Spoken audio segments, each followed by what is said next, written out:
अस्सलाम वालेकुम dear students, कैसे हैं आप सब। उम्मीद करता हूं कि आप सब खैर वाफियत से होंगे। तो आज के दिन हम ग्रुप थ्योरी बाय ज़िया भट्टी इनके बुक से सेमी ग्रुप के बारे में डिस्कशन करेंगे। ठीक है कि सेमी ग्रुप क्या होता है। तो इसकी डेफिनेशन हम देखें। कहता है if G is a non empty set. G क्या है? नॉन एम्प्टी सेट है। ठीक है, जी क्या है? नॉन एम्प्टी सेट, यानी कि जी हम जो लेके चल रहे हैं वो नॉन एम्प्टी है। फिर कहता है देन द ऑर्डर्ड पेयर, जो हमारे पास ऑर्डर्ड पेयर होगा ये वाला, इसको हम सेमी ग्रुप कहेंगे। कब? जब ये दो प्रॉपर्टी सेटिस्फाई होती हैं। पहली कौन सी? क्लियर ला। पहली कौन सी? क्लियर ला। क्लियर ला हमें क्या कहता था कि दो एलिमेंट लें for all two elements of the G. तो यानी यहाँ पे नहीं था, यहाँ पे लगना था। कहता है दो एलिमेंट लिए हैं हमने, तो उन एलिमेंट्स की बिना पे उन जब ऑपरेशन अप्लाई किया वो भी जी से आए। ठीक है, क्लियर ला। तो सेकंड पे हमारे पास एसोसिएटिव ला लिखा हुआ है कि पहले इन पे ऑपरेशन अप्लाई कर दे फिर एक साथ, या पहले इन पे अप्लाई कर दे फिर सी के साथ। तो सेकंड हमारे पास एसोसिएटिव ला लगा हुआ है, एसोसिएटिव ला। ठीक है, तो अगर हमारे पास क्लियर ला और एसोसिएटिव ला किसी नॉन एम्प्टी सेट पे सेटिस्फाई हो जाता है तो उस नॉन एम्प्टी सेट को हम सेमी ग्रुप कहते हैं। ठीक है, यानी कि ग्रुप की चार प्रॉपर्टीज थी ना, तो पहली दो प्रॉपर्टी जिस पे सेटिस्फाई हो जाएं उसको हम सेमी ग्रुप का नाम देते हैं। एग्जाम्पल लिखिए, एग्जाम्पल पे आते हैं। कहते हैं एग्जाम्पल, कहता है इज़ क्यू, ये हमें ऑपरेशन दिया गया है आ सेमी ग्रुप। क्या ये सेमी ग्रुप है कि नहीं? Where Q is the set of rational number, Q हमारे पास सेट ऑफ रैशनल नंबर्स हैं। और कहता है एंड ये हमारे पास is defined in Q as, और कहता है कि ये जो ऑपरेशन हमें दिया गया है ना ये इस तरह डिफाइन किया हुआ है उन्होंने। ठीक है, तो कहता है find the identity element if it exist. कहता है इसका आइडेंटिटी एलिमेंट भी फाइंड करें अगर एग्जिस्ट करती है। ठीक है, तो चलिए आइए एग्जाम्पल नंबर 40 को हम डिस्कस कर लें। सबसे पहले देखें, ये हमें दिया गया। ठीक है, और इस पर किस तरह डिफाइन है। अगर हमने दो एलिमेंट लिए हैं तो वो आ जाएगा a plus b minus a b. ठीक है, तो क्लियर ला की बात करें सबसे पहले। किसकी? क्लियर ला की। तो कर लेते हैं क्लियर ला की बात। देखें क्यू क्या है हमारे पास। क्यू मैं यहाँ पे लिख लेता हूँ रैशनल नंबर्स, रैशनल नंबर्स। ठीक है, अब देखें तो सबसे पहले हमारे पास पहली प्रॉपर्टी आएगी, मैं यहाँ पे ना डिस्कस करता हूँ। G1 सबसे पहली प्रॉपर्टी क्या कि क्लियर ला हम होल्ड करवाने लगे हैं। जब ये वाली मैंने दो एलिमेंट लिए, क्या मैंने दो एलिमेंट लिए कहाँ से? इस रैशनल नंबर्स में से लिए। तो जब मैं अप्लाई करवाऊंगा तो आ जाएगा a plus b minus a b. अब देखिए दो रैशनल नंबर को प्लस करूंगा फिर भी रैशनल नंबर, दो रैशनल नंबर को मल्टीप्लाई किया फिर भी रैशनल नंबर। अब उस रैशनल नंबर में से उस रैशनल नंबर को माइनस किया फिर भी वो रैशनल नंबर ही आएगा, यानी कि ये भी रैशनल नंबर से बिलोंग कर गया, क्लियर ला होल्ड कर गया। दूसरी प्रॉपर्टी हमारे पास आएगी एसोसिएटिव ला। ठीक है, दूसरी प्रॉपर्टी क्या आएगी? एसोसिएटिव ला। एसोसिएटिव ला पे चलते हैं। एसोसिएटिव ला में हम साबित करवाएंगे कि ये वाली चीज़ जो है ये इक्वल आएगी हमारे पास इस वाली चीज़ के। ठीक है ना, ब्रैकेट ही चेंज करनी होती है ना एसोसिएटिव ला। चलें जी, लेफ्ट हैंड साइड को लेके चलता हूँ मैं यहाँ पे। तो लेफ्ट हैंड साइड यानी कि ए हमारे पास वैसे ही, बी और सी पे जब अप्लाई करूँगा तो आ जाएगा बी प्लस सी। ठीक है, और आ जाएगा माइनस बी सी।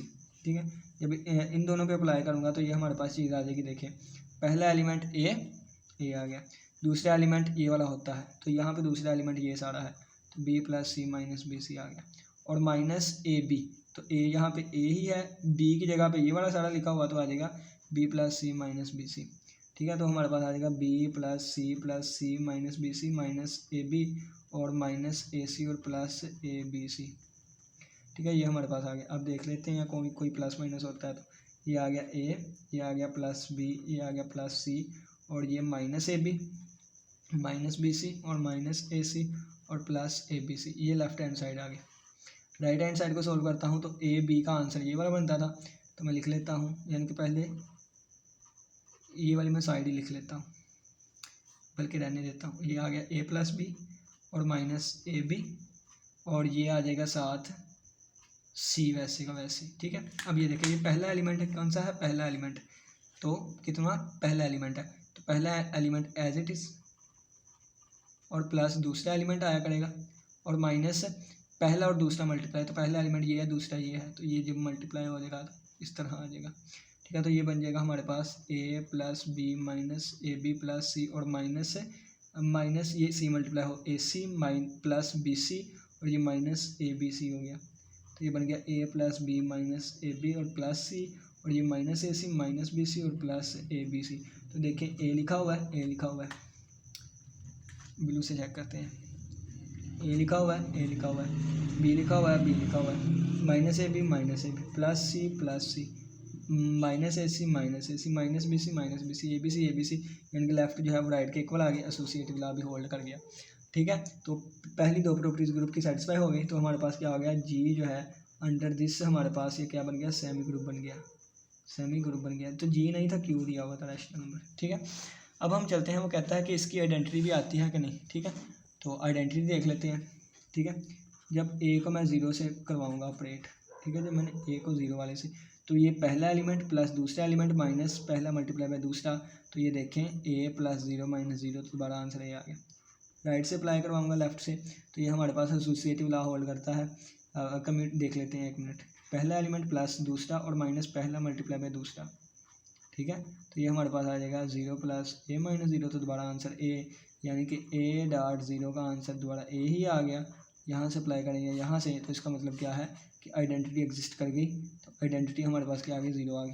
ठीक है, तो आइडेंटिटी भी हमारे पास एग्जिस्ट कर गई। तो हमारे पास उन्होंने कहा था कि इज़ द सेमी ग्रुप, क्या ये सेमी ग्रुप है, तो हाँ जी है।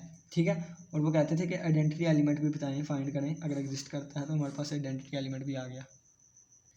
अब ये आप लोगों ने ना खुद करना है, खुद क्या करना है मैं गाइड कर देता हूँ सारा। देखें, अब ये जी दिया हुआ है ना, ठीक है, ये वाली चीज़ दी गई है और इस पे इस तरह ये वाली चीज़ डिफाइन की गई है। ठीक है, ये 0 के इक्वल है।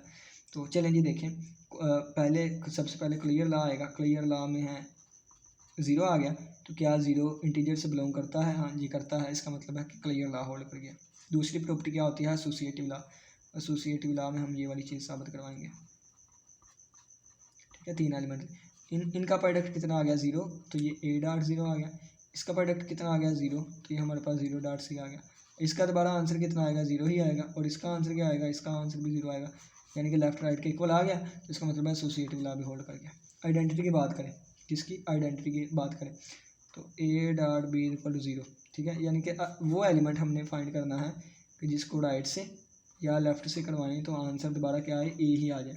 तो ऐसा कोई एलिमेंट नहीं है, 1 करवाऊँगा, 2 बी सी 0 जो भी करवाऊँगा, आंसर दोबारा 0 आ जाए करेगा। क्या आ जाए करेगा, 0 आ जाए करेगा, ए रहेगा ही नहीं। क्यों, क्योंकि कोई भी मैं कंपोजिशन लूँगा आंसर तो 0 आएगा।